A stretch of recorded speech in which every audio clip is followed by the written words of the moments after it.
Hello OTTians. Today's movie is Bougainvillea directed by Amal Neerad. ఈ movie 2019లో lasso Jose రాసిన రుతిండే లోకం నవల్కి అడాప్టేషన్గా వచ్చింది. ముందుగా ప్లాట్ ఏంటంటే రాయిస్ అండ్ ఋతు అనే ఇద్దరు కపుల్ ఉంటారు. ఒక మేజర్ కార్ యాక్సిడెంట్ తర్వాత వైఫ్ రితు అమ్నీషియాతో స్ట్రగుల్ అవుతూ ఉంటుంది. ఆ ట్రామా నుండి బయటపడడానికి ట్రై చేస్తూ ఉంటుంది హస్బెండ్ రాయ్ సహాయంతో. ఈ లోపు ఏసీపీ డేవిడ్ కోషిగా చేసిన ఫహద్ ఫాసిల్ వీళ్ళ లైఫ్లోకి టీనేజ్ గర్ల్స్ మిస్సింగ్ కేసు గురించి ఎంటర్ అవుతాడు. ఆ తర్వాత ఏమైంది అనేది మీరు మూవీలో చూడొచ్చు. సో ఓవరాల్ గా మూవీ ఎలా ఉంది అంటే gripping first half, haunting BGM and captivating సినిమాటోగ్రఫీతో చాలా క్యూరియస్ గా స్టార్ట్ అయ్యి సెకండ్ హాఫ్ లో ప్రొసీడింగ్స్ కొంచెం లాగ్ అనిపిస్తాయి. And unexpected but regular pre climax అంత ఇంపాక్ట్ ఇవ్వలేదు. మళ్ళీ క్లైమాక్స్ పర్వాలేదు అనిపించింది. సో సైకలాజికల్ థ్రిల్లర్స్ ని ఇష్టపడే వాళ్ళు ఒకసారి ఈజీగా ట్రై చేయొచ్చు. సోనీ లివ్ లో స్ట్రీమ్ అవుతుంది. మిగతా వాళ్ళు ఫుల్ రివ్యూ చూసి మూవీ చూడాలా వద్దా అనేది మీరే డిసైడ్ అవ్వండి. సో ఫుల్ రివ్యూలోకి వెళ్తే ఫస్ట్ హాఫ్ లో ప్రొసీడింగ్స్ చాలా ఇంట్రెస్టింగ్ గా స్టార్ట్ అవుతాయి. రితు బోగన్విల్లా ఫ్లవర్స్ ని మళ్ళీ మళ్ళీ పెయింట్ చేయడం, ఎమ్నీషియాతో స్ట్రగుల్ అవుతున్న రితు ట్రామా పోర్షన్స్ ని కూడా ఎంగేజింగ్ గా తీసుకుని వెళ్లారు. దీనికి biggest reason Sushin Shyam BGM. చాలా క్యాప్టివేటింగ్ అండ్ హాంటింగ్ గా ఉంటుంది. సినిమాటోగ్రఫీ కూడా టాప్ నాచ్ ఉంది. ఇంట్లో దొంగపడే సీక్వెన్స్, బ్రేస్లెట్ మిస్సింగ్ సీక్వెన్స్ కానీ వాటిని ఇన్వెస్టిగేషన్ లో లింక్ చేసిన విధానం అన్ని బాగానే హుక్ చేస్తాయి. ఇన్వెస్టిగేషన్ లో కొన్ని డెడ్ ఎండ్స్ రీచ్ అయితే కొత్తగా ఓపెన్ అయిన కొన్ని లూజ్ ఎండ్స్ తో క్యూరియాసిటీ బిల్డ్ చేసుకుంటూ వెళ్తారు.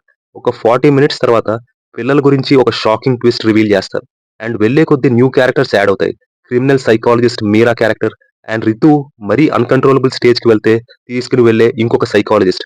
సెకండ్ సైకాలజిస్ట్ అయితే క్లియర్ గా మనకు మెయిన్ పాయింట్ ని హైడ్ చేయడానికి ఒక డీవియేషన్ లా వాడుకున్నారని అర్థమవుతుంది. పోనీ అక్కడికి వెళ్ళినప్పుడు ఇలా జరిగిందని చెప్తారంతే. ఇంటెన్స్ సీన్స్ గానీ ఒక ప్రాపర్ కన్క్లూషన్ గానీ ఇవ్వలేదు ఆ సీక్వెన్స్ కి. నెక్స్ట్ సెకండ్ హాఫ్ కి వస్తే అదే ఇన్వెస్టిగేషన్ కొంచెం డ్రాగ్ చేసి లాగ్ చేసిన ఫీల్ వస్తుంది.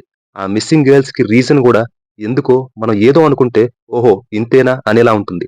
ఆ pre climax around pre climax టైంలోనే వచ్చే రాయ్స్ తాత క్యారెక్టర్ కూడా అనవసరం అనిపించింది. రాయ్స్ చేసిన పనులకి జస్టిఫికేషన్ ఇవ్వడానికి ట్రై చేసినట్టు ఉంటుంది. బట్ అది కంప్లీట్లీ అన్నెసెసరీ అనిపించింది. అండ్ అంత పెయిన్ఫుల్ విషయాలు జరిగిన ప్లేస్ లో రితు తనని హాంట్ చేసే విషయాలు చాలా ఉండే స్కోప్ ఉన్న ఆ బోగెన్ విల్లా ఫ్లవర్స్ ని ఎందుకు చూస్ చేసుకుందా అనిపించింది. మూవీ టైటిల్ కూడా అదే. ఎందుకంటే స్టార్టింగ్ నుంచి స్టోరీలో రన్ అవుతూ వస్తాయి ఈ bougainvillea flowers. But finally reveal చేసినప్పుడు అంతేం సర్ప్రైజింగ్ గా గానీ ఇంపాక్ట్ఫుల్ గా గానీ అనిపించలేదు. మళ్ళీ క్లైమాక్స్ లో ఇంకొక ట్విస్ట్ పెట్టారు. రితు అండ్ ఈ మిస్సింగ్ అమ్మాయిలకి ఉన్న లింక్ ఏంటి అని. ఆ పాయింట్ బానే అనిపించింది. ఒక చిన్న సాటిస్ఫాక్షన్ తో మూవీని ఎండ్ చేసిన ఫీల్ అయితే ఇచ్చారు.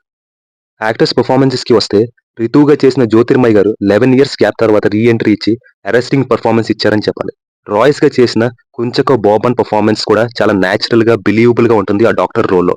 అండ్ ఫహద్ ఫాసిల్ గారు ఏసీపీగా పెద్ద పర్ఫార్మెన్స్ కి స్కోప్ లేని role, but he did his part in that role అని చెప్పాలి. వెళ్లే ముందు ఇచ్చట ఓటీటీ రివ్యూస్ మాత్రమే ఇవ్వబడను. సో అఖిల భారత ఓటీటీ సభ్యులందరూ సబ్స్క్రైబ్ చేసుకోవాల్సిందిగా మనవి. Signing off your late back ఓటీటీఎన్.